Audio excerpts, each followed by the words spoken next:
Hey y'all, this came across my Substack and I just wanted to share it. It was a really fantastic read.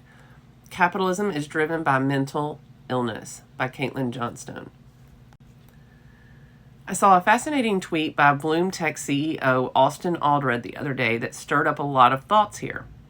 Of the Silicon Valley founders, I know who went on some of the psychedelic self-discovery trips, almost 100% quit their jobs as CEO within a year, Aldred said, adding, could be random and antecedents, but be careful with that stuff. Aldred tweeted this in response to writer Ashley Vance sharing that he had been told by a venture capitalist, we've lost several really good founders to ayahuasca. They come back and just didn't care about much anymore.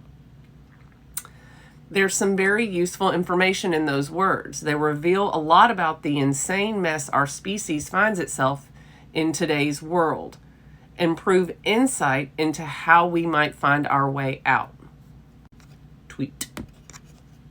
I mean, think about it. How bizarre is it that our entire civilization is structured around values and priorities, which are so fake and ridiculous that ingesting an ancient psychedelic potion causes even wealthy CEOs to quit their jobs and change their lives. All it takes is a slight shift in consciousness, a little tilt in perspective, and you immediately see that this whole rat race of domination and acquisition and productivity and wealth hoarding that all our political and economic systems have as their foundational premise is completely destructive to happiness and human thriving. It's not surprising that this is happening, though. People achieve their goals and become immensely wealthy, and they start wondering why they're still unhappy. They do a little seeking and wind up taking ayahuasca in Peru, and then they watch all the psychological mechanism which drove them to claw their way up the corporate ladder crumble before their very eyes. Of course, CEOs are now warning each other to be careful with that stuff. It poses a direct existential threat to their CEO-ness.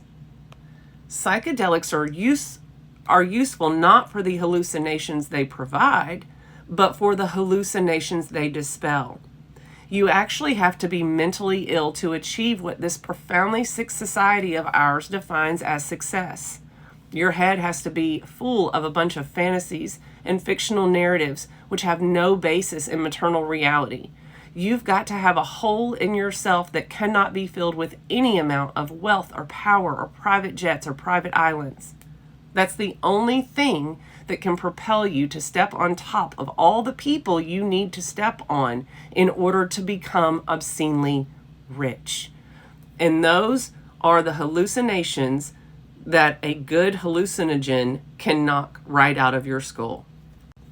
It isn't necessary to travel to the Amazon rainforest to be liberated from the madness of this capitalist civilization. It isn't even necessary to take psychedelics. All it takes is rigorous self-examination and inner work and a burning desire to perceive life as it really is. Devoutly and sincerely question all your beliefs about reality, right down to your most basic assumptions about the nature of fundamental aspects of your experience, like existence, self, other, perception, thought, and awareness.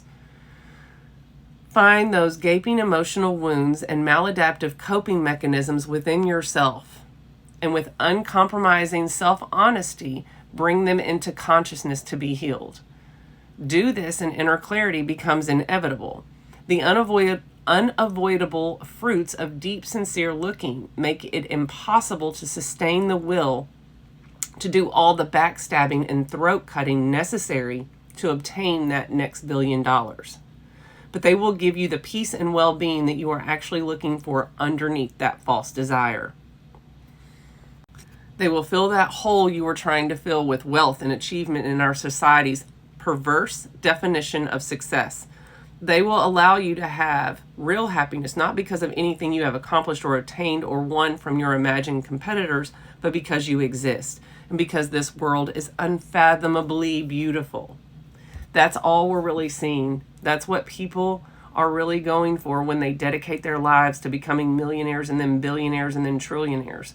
We all just want inner peace and happiness, which we can have if we do what's necessary to dispel the hallucinations that keep us from realizing it's already here. Don't forget to hit those buttons over there. I hope your day doesn't suck. Okay, love y'all. Bye.